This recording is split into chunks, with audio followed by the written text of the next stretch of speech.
welcome. Today's topic is going to be on bogus/clandestine masonry. This is a topic that's pretty near and dear to my heart, as you will see, and I know to some of the brothers that are on here because you also traveled some of these same roads. So I gave the same presentation to the Grand Lodge, but I wanted to present it here for this group as well as recorded so that it can be shared and dispersed to others that may be interested in this topic. All right. So next slide, please. Okay. So as you can see on the disclaimer, at this time when I made the slides, I was the director of the Commission of Bogus Masonry for the Phylactery Society. I've since stepped down, and it's been passed on to my assistant, Josh Feliciano, who's now the director, doing a fantastic job. But I served in that position for 6 years. And so the Phylactery Society is Prince Hall's knowledge, research, education organization. And within the phylacteries, you have this division called the Commission on Bogus Masonic Practices, where we track these bogus/clandestine groups in state to state and educate the public about them. And so I served as the director of that commission for 6 years. And even now, as it says, I don't represent the Phylactery Society. The information I'm sharing here is simply my own. I'm not representing my lodge, Grand Lodge, any organization, just Brother Pugh during this presentation at this time. So that is my disclaimer. Next slide, please. Okay, so my personal journey.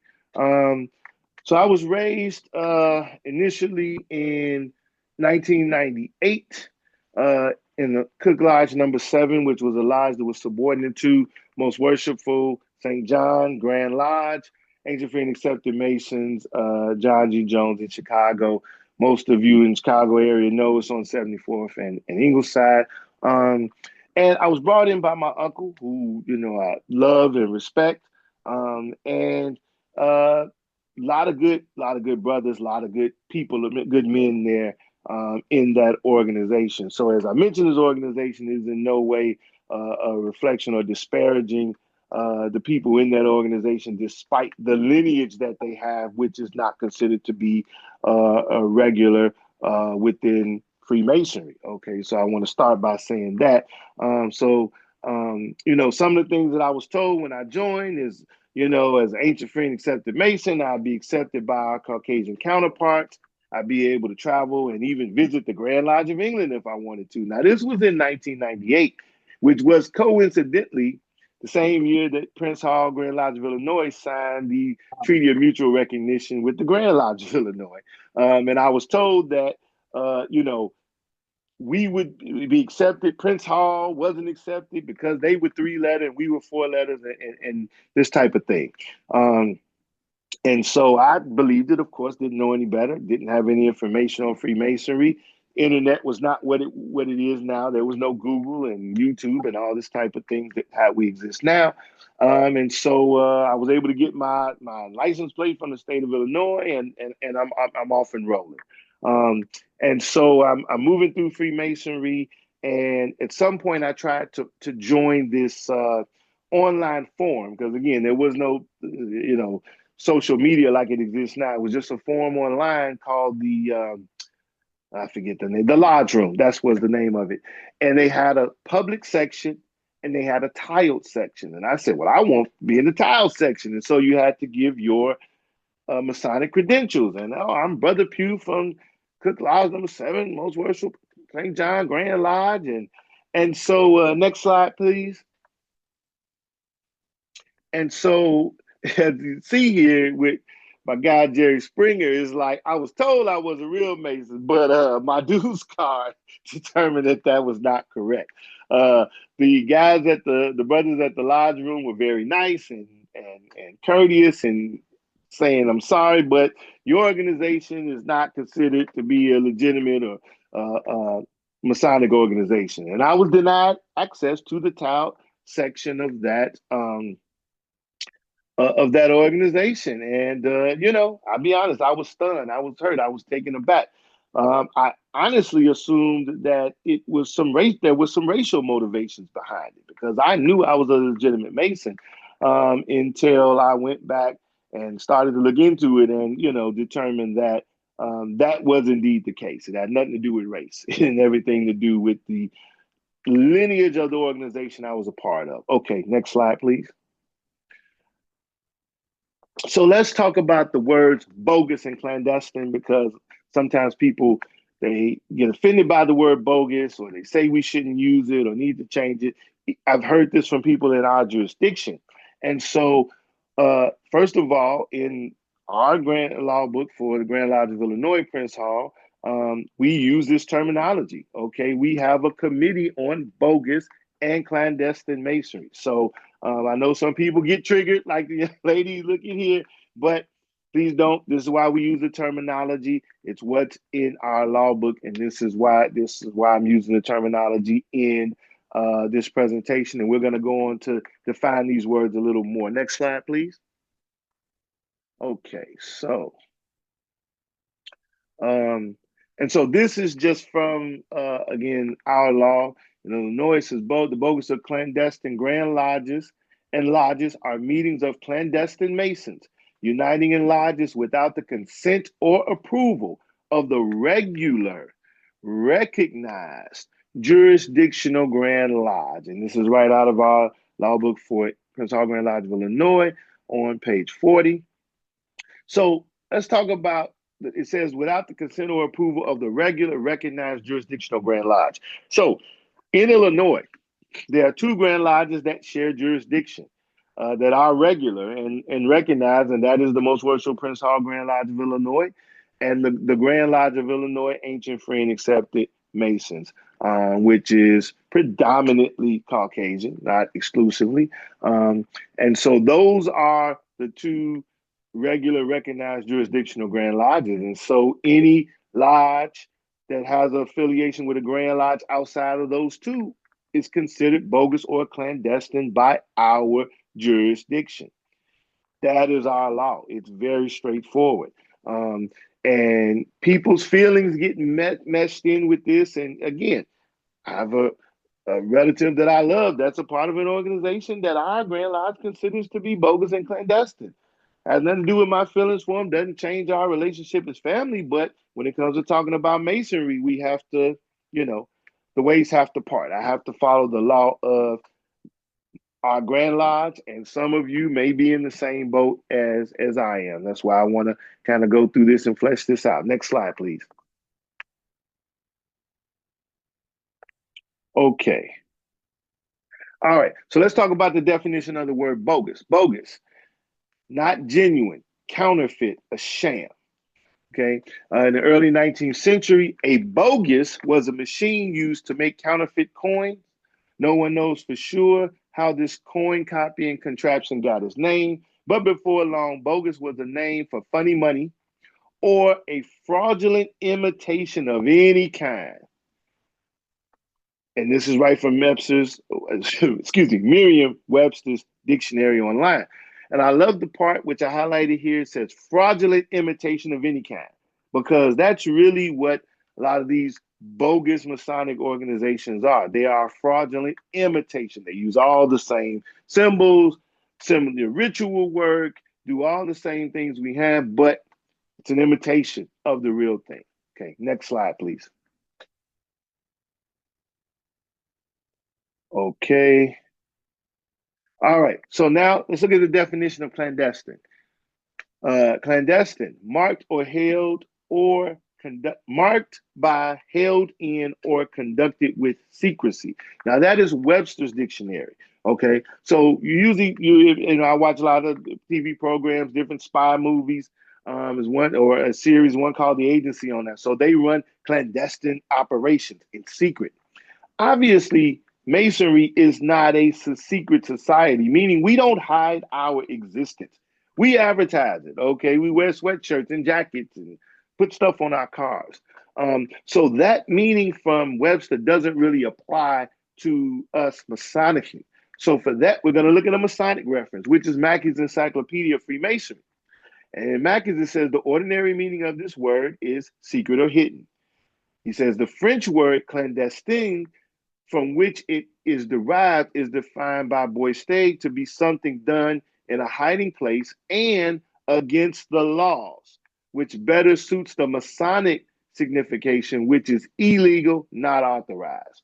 So, from a Masonic perspective, clandestine is any activity within Masonry that is against the laws, illegal, unauthorized. So, you could be part of a regular body, but you do something that is against the law, clandestine, illegal, like raise 8 candidates without a dispensation. Okay, that would have been done clandestinely. Okay, those bases would have been made under clandestine um, situation, even though there is being done within a legitimate body. Just as an example. Okay, next slide, please. All right, so this leads right into my next slide of the definition of regular, going from clandestine to regular. So regular defined as constituted, conducted, scheduled, or done in conformity with established or prescribed usages, rules, or discipline. And again, this is right out of the dictionary. Albert Mackey in his encyclopedia says regular, a lodge working under the legal authority of a warrant of constitution is said to be regular.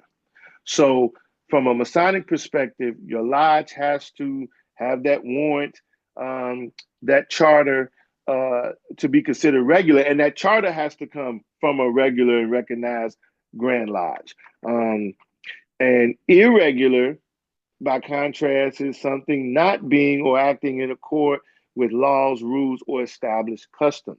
So that's where you can be part of a regular Masonic body, a legitimate body, but that body could act in an irregular way. It could do something that goes against the established rules, laws, and customs. And the example I just gave would be raising 8 candidates at one time without a dispensation. Those candidates would have been made irregularly, and that would need to be rectified by the Masonic powers that be. Again, so as an example.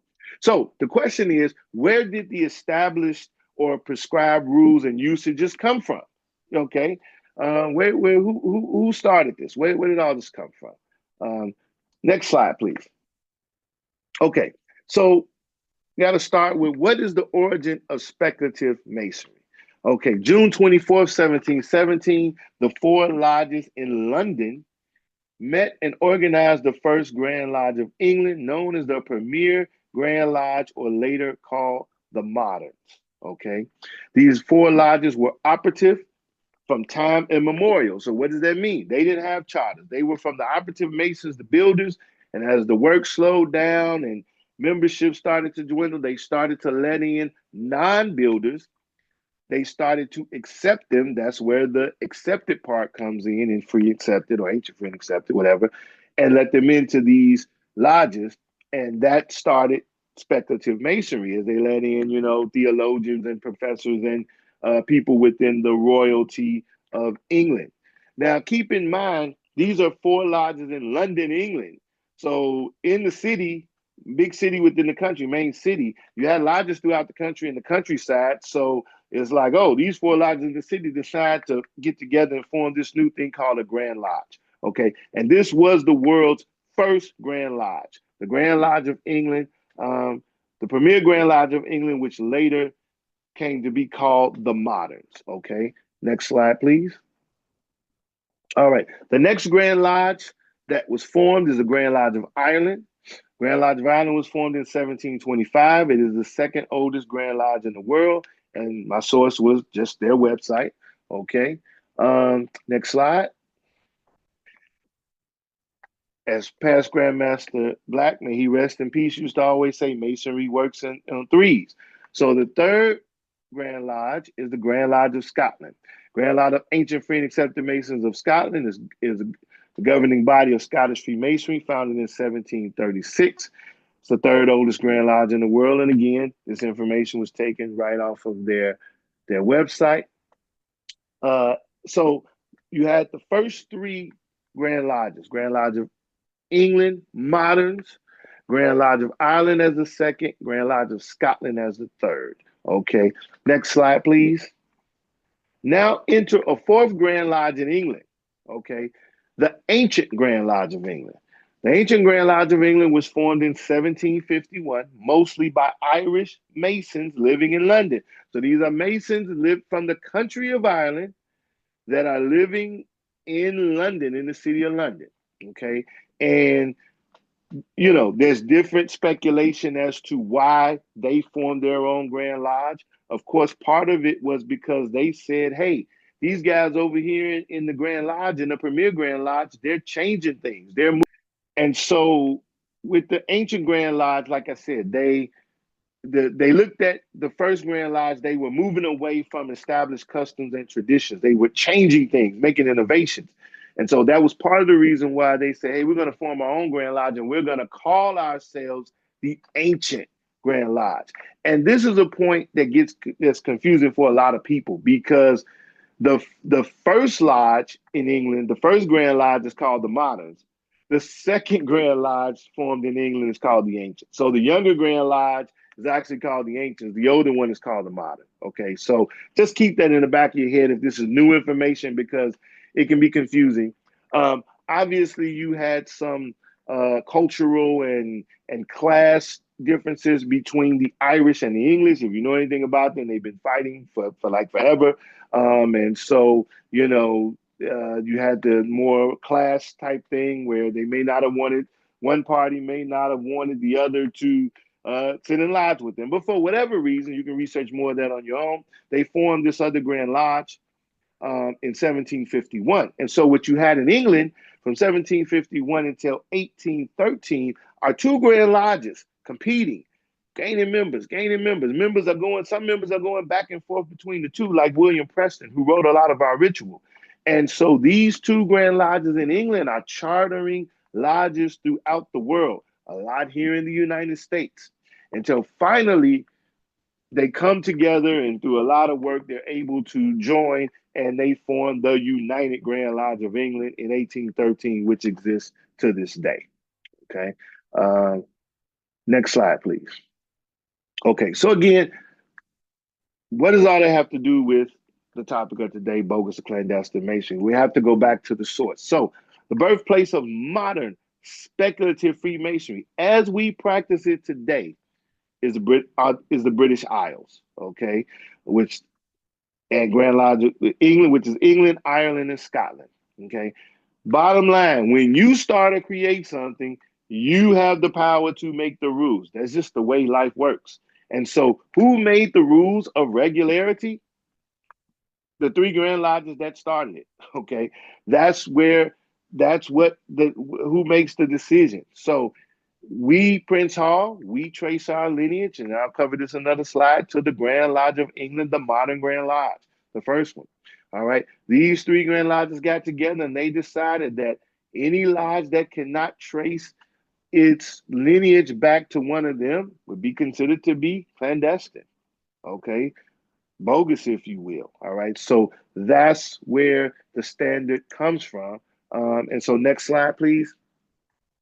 This slide kind of illustrates what I just verbalized. What makes a Masonic body legitimate? The organization must be able to trace its lineage to either the Grand Lodge of England, either the modern Grand Lodge, like us, Prince Hall, or the Ancients, the Grand Lodge of Ireland, or the Grand Lodge of Scotland, you know, and or another Grand Lodge that feeds back into them, because obviously it started in the British Isles and it spread throughout the globe. And they chartered lodges, and once they had three or enough lodges there, they formed other Grand Lodges, et cetera, et cetera, et cetera. Okay, all right. And as I have here, this is what constitutes legitimacy of origin, not a certificate from the Secretary of State, which is what I was told. Hey, we legitimate. We went down to the Secretary of State, and you know, we're recognized and all of that. That's not what creates Masonic legitimacy, not from the Secretary of State. And Past Master Morris, I did see your question pop up briefly. We'll go through all of that at the end when we do the question and answer section, but I do acknowledge your question. Next slide, please. Okay, so I already kind of talked about this a little bit. What is the lineage of Prince Hall affiliated Grand Lodges? So we derive our Masonic authority from the Grand Lodge of England, modern Grand Lodge. Modern Grand Lodge, for back to it, we can trace our lineage. A charter was granted on September 29th, 1784, by the Premier Grand Lodge of England to African Lodge number 459. It was delivered in 1787. This is what makes us, and the source of this information is right from our Grand Lodge bylaws. So for, if you haven't read it at the beginning of the bylaws, I encourage you to do so. Next slide. All right. So that being said, how many legitimate Grand Lodges are there in Illinois? I've already sort of talked about this. There are only two. The most worshipful Prince Hall Grand Lodge of Illinois, Free and Accepted Masons, and the Grand Lodge of Illinois, Ancient Free and Accepted Masons of the state of Illinois. All other so-called Grand Lodges in Illinois are bogus/clandestine. Even the one where I have relatives and dear friends that belong to, love them, but the organization is technically, by regular Masons throughout the world, considered to be bogus/clandestine. All right, next slide. All right, I've talked a little bit about this. Philaxis Society has the Commission on Bogus Masonic Practices. You see our newly designed logo by the now director, Brother Feliciano, with the skull and crossbones with the vampire teeth. And I love this image because unfortunately, in these organizations, a lot of the people that belong to them, they don't know. They don't know that the organization is not considered legitimate. But you do have some people who are in power that do. And if those organizations are still telling the lies that I was told when I came in, like, hey, you're going to be accepted all over the world and you can visit the Grand Lodge of England. If they're still telling people this, then they are preying on the community because you're taking people's money, a lot of money, and you're selling them a bill of goods that are false.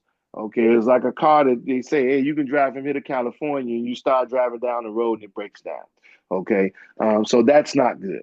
And that's why getting education and information is out. But again, for the record and for the recording, I truly, fully acknowledge that most members don't know, and they're not trying to do anything malicious or take advantage of anybody. But you do have those people in the organizations that know the truth, but they still perpetrate lies. Next slide. Okay, so this is, now, when I pulled this from the Commission of Bogus Masonry for the Philaxis a couple years ago, this was the list at that time. I didn't update it for today, so I'm sure there's more organizations, but these were all of the bogus or clandestine Grand Lodges in Illinois at the time of this presentation, which I think is from like 3 years ago. So it's only longer now. So for those of us in the Prince Hall Grand Lodge of Illinois, we know that we are greatly outnumbered. And most people that we meet on the street wearing a square and compass are probably going to be from one of these bodies versus Prince Hall Grand Lodge of Illinois or the Ancient and Free Accepted Grand Lodge, our primarily Caucasian counterparts. Next slide, please. All right. So again, I put this slide in again. Masonry builds redundancy into its degrees, and I built redundancy into this presentation because I just showed you a bunch of lodges, quote unquote Grand Lodges. And then people will come to me and say, well, Brother Pugh, what about this place over here? The easiest way to remember or determine if somebody you meet out in the street is legitimate is if they're not a member of Most Worshipful Prince Hall Grand Lodge of Illinois, or if they're not a member of the Grand Lodge of Illinois, Ancient Free and Accepted Masons, are, the primarily Caucasian Grand Lodge of Illinois, they are not legitimate. It's just that simple. You don't even have to go to the list and search for the name. It's real cut and dry. There's only two legitimate Grand Lodges in the state of Illinois and in most states. I'll say most states because, first of all, you don't have a Prince Hall Grand Lodge in every state. There's certain territories out west where it's like 3 or 4 Grand Lodges that like share jurisdiction because they don't have enough, people. I don't remember the state, so I don't want to speak on that and mess it up. But again, just know there's not a Prince Hall Grand Lodge in every state. Now, there are 2 states where the official Prince Hall Grand Lodge in that state does not have Prince Hall in the name. One is Florida. Okay, there's a Prince Hall Grand Lodge in Florida, but that is not the recognized Prince Hall Grand Lodge. That was an offshoot. The official recognized Prince Hall Grand Lodge by the Prince Hall Conference of Grandmasters is the most worshipful Union Grand Lodge of Florida and Belize, et cetera, et cetera. I don't have their name in front of me. The other state where you find that same thing is in Mississippi. The official Prince Hall Grand Lodge is the most worshipful Stringer Grand Lodge. Okay. So just keep that in mind. Outside of Florida and Mississippi, all the other places, the official Prince Hall Grand Lodge will have Prince Hall in the name. Okay. Next slide, please. All right. So let's talk about a little bit about one of my favorite topics, 3-letter versus 4-letter. You hear this term thrown around all the time, and it's one of my personal pet peeves, but we all have ours. So 3-letter, free and accepted Masons. Okay. Originally, this was the designation used by the modern Grand Lodge of England, the first Grand Lodge, the one we got our charter from. Okay. 4-letter, ancient free and accepted Masons. That was the designation used by the ancient Grand Lodge, primarily of Irish Masons, that started in 1751 in England. Okay. A lot of times we call members of, in Prince Hall, we call members of one of the clandestine Grand Lodges 4-letter Masons. And technically, that is incorrect. First of all, nothing against them personally, but again, they're not legitimate Masons. And it's, again, misleading too, because there are 4-letter Masons in Illinois, but those are the members of the Grand Lodge of Illinois Ancient Free and Accepted Masons. So I would encourage you to try to stop using that term to refer to the clandestine organizations. Oh, 4-letter Masons, 4-letter brothers. No, no, no. We don't have to be rude. We don't have to be disrespectful. We can know, he belongs to one of those, irregular or not recognized lodge or clandestine lodge. Irregular, not recognized sounds a little better than clandestine or bogus. But at the end of the day, the result is about the same. But nevertheless, 3-letter and 4-letter should only be used for legitimate Masonic bodies, and that's the difference in the designation. Next slide, please. All right. So let's just talk a little bit about what difference does it make if you're in clandestine Masonry versus regular Masonry. Like, who cares, right? We wear the same stuff, do the same thing. Both organizations are still helping out in the community. When I was at St. John, we did scholarships. We did, gave away food at Christmas, things, all the stuff I do in Prince Hall, I did over there. So what difference does it make? Well, one of the benefits is that you have recognition with other regular Masons throughout the world. So again, when I joined St. John, I was told that I could travel and be accepted, that I could visit the Grand Lodge of England, which I would not have been able to do at that time, but I can definitely do it now. Because if you go to United Grand Lodge of England's website and you look at the recognized Grand Lodges and you search by country and you click United States and you click Illinois, you will see the 2 Grand Lodges of Illinois that I talked about, and you'll see our Grand Lodge. And we've had brothers from our Grand Lodge recently go and visit and be accepted. So that is one of the big benefits. Part of the right to being a Master Mason is the right of visitation. And so now being legitimate, I can do that. Another benefit is how Prince Hall got the charter to begin with. He had Brothers of African Lodge, number 1, which is how they were designated at that time because they only had a permit. In England, they were working on the ship and they were destitute. And they applied to the lodge there for assistance and were able to prove that they were Masons.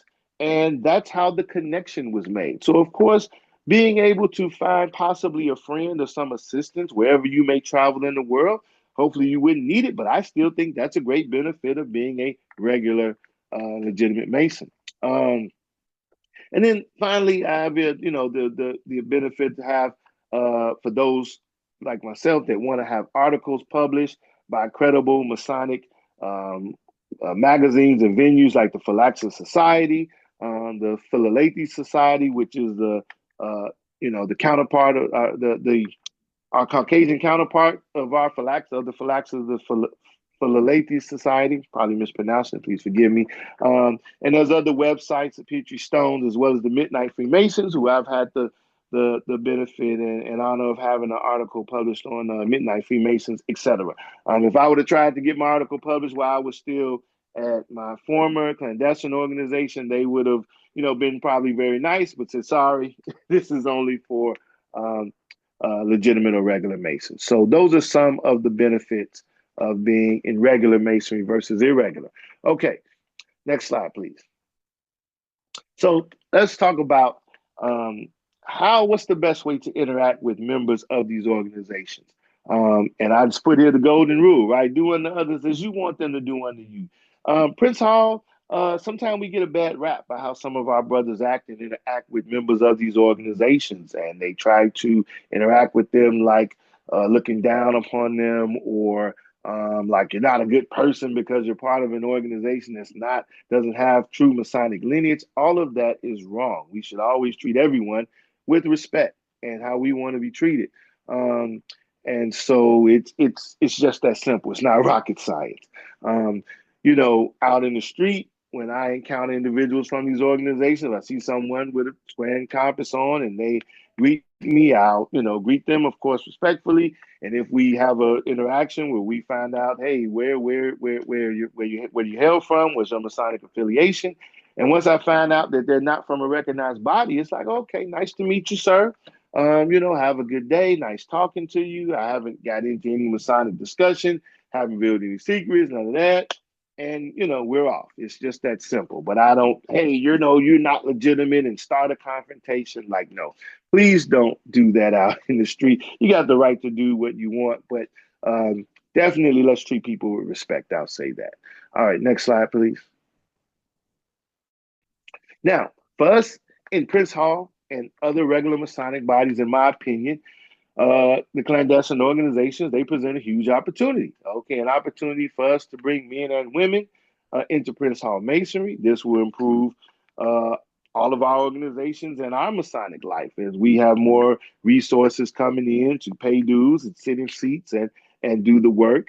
But again, no one will want to come to Prince Hall if we're not treating, greeting, and receiving them with respect. Next slide, please. All right. And so that concludes my presentation.